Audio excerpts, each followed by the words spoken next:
విజయవాడ పశ్చిమ నియోజకవర్గం RR Nagar RTC Subbarao flats స్థల యజమానులు గత 19 రోజులుగా చేస్తున్న నిరసన దీక్షకు సంఘీభావం తెలియజేసిన వైఎస్ఆర్సీపీ నేత పోతిన వెంకట మహేష్. సునాయాసంగా డబ్బు సంపాదించాలని 50 నుండి 60 కోట్ల రూపాయలు కొట్టేయాలని కొంతమంది కుమ్మక్కై 20 సంవత్సరాల కిందట కొనుగోలు చేసిన స్థలాలను అక్రమంగా కొట్టేయాలని స్థల యజమాని మజిద్ కుమ్మక్కై కుట్ర చేసి శ్రీ లక్ష్మీరామ కోఆపరేటివ్ సొసైటీ వ్యవస్థాపకులు ఆదిశేషు మరణించిన తరువాత ఆ సొసైటీని కొంతమంది ఆర్థిక నేరస్తులు చేజిక్కించుకొని స్థలాలు రిజిస్ట్రేషన్ జరిగిన 16 సంవత్సరాల తర్వాత స్థల యజమానులకు ఇళ్ల యజమానులకు తెలియకుండా కేసులు వేసేశారు. అనేక సంవత్సరాలుగా ఈ 46 మంది స్థల ఇళ్ల యజమానులలో చాలామంది బిల్డింగ్ ప్లాన్లు తెచ్చుకుని ఇళ్ల నిర్మాణం కూడా చేసుకుని ఉన్నారు. వీళ్ళల్లో చాలామంది ఎలక్ట్రిసిటీ బిల్, ఖాళీ నివాస స్థలం పన్ను మరియు బ్యాంకు లోన్లు కూడా పొంది ఉన్నారు. పేద, సామాన్య, మధ్యతరగతి కుటుంబాలకు చెందిన ఈ స్థల ఇళ్ల యజమానులు పెద్ద స్థాయిలో డబ్బులు ఖర్చు పెట్టలేరని వీరిని సునాయాసంగా మోసం చేయవచ్చునని గ్రహించే ఈ కుట్రకు పాల్పడ్డారు అనిపిస్తుంది.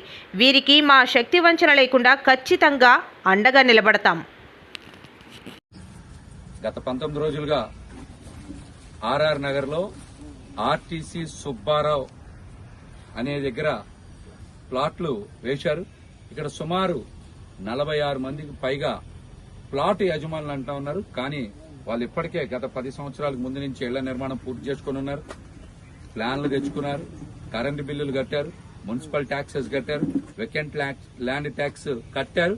అదేవిధంగా వీళ్ళ రిజిస్ట్రేషన్ చేయించుకున్న తర్వాత 10 సంవత్సరాల అనంతరం అంటే 20 సంవత్సరాలకు ముందే వీళ్ళకి ప్లాట్లన్నీ కూడా రిజిస్ట్రేషన్ అయినాయి.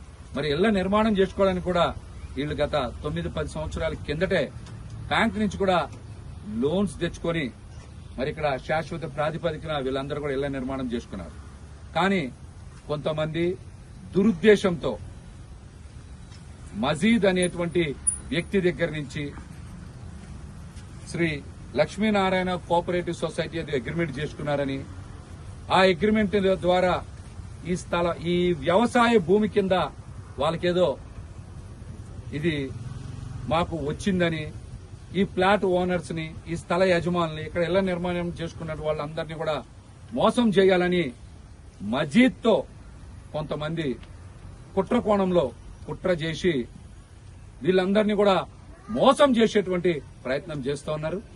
కేవలం ఇదంతా కూడా డబ్బు మీద ఆశతో చాలా సునాయాసంగా డబ్బు సంపాదించాలని ఒక కుట్ర కోణంతోనే ఇవన్నీ చేస్తూ ఉన్నారనే విషయం అందరికీ అర్థమవుతోంది.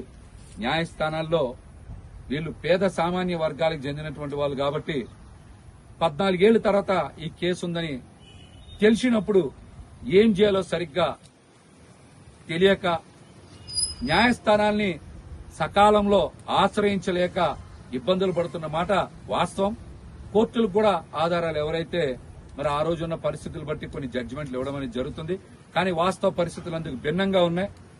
మరి ఇక్కడ రిజిస్ట్రేషన్స్ అన్ని కూడా 2001లోనే పూర్తయినాయి.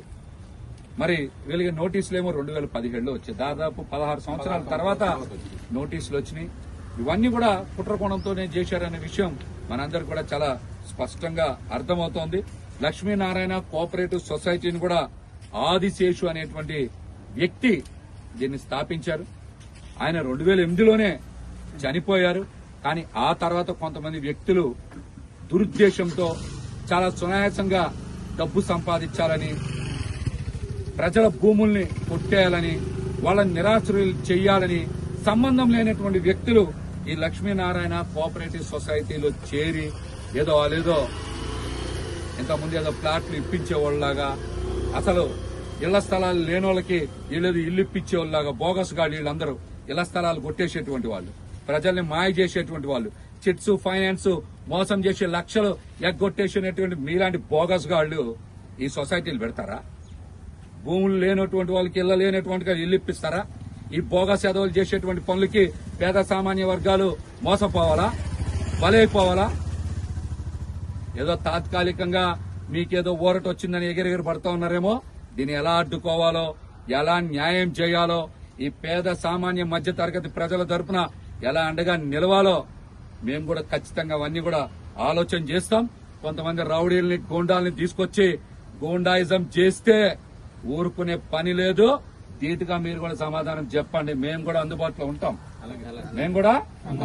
ఉంటాం.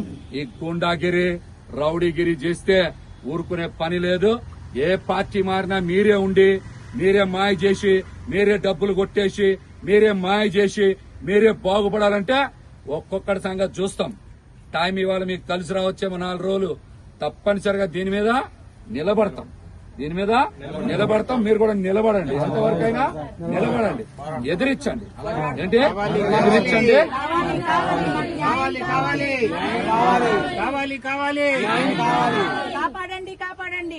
దీని మీద మీ అందరితో పాటు ప్రయాణం చేస్తాం. మా శక్తి ఉన్నంత వరకు పోరాటం చేస్తాం. న్యాయం 4 రోజులు లేట్ అయినా గెలిచి తీరుతుంది. ఈ ఇళ్లు మీయి, ఈ స్థలాలు కాదు, ఈ ఇళ్లు మీయే. మీరు ఖచ్చితంగా ఇక్కడనే ఉంటారు. ఆ దిశగా పోరాటం చేద్దాం. న్యాయ పోరాటం చేద్దాం. ఖచ్చితంగా నిలబడదాం. మీరు కూడా జాగ్రత్తగా చేయండి.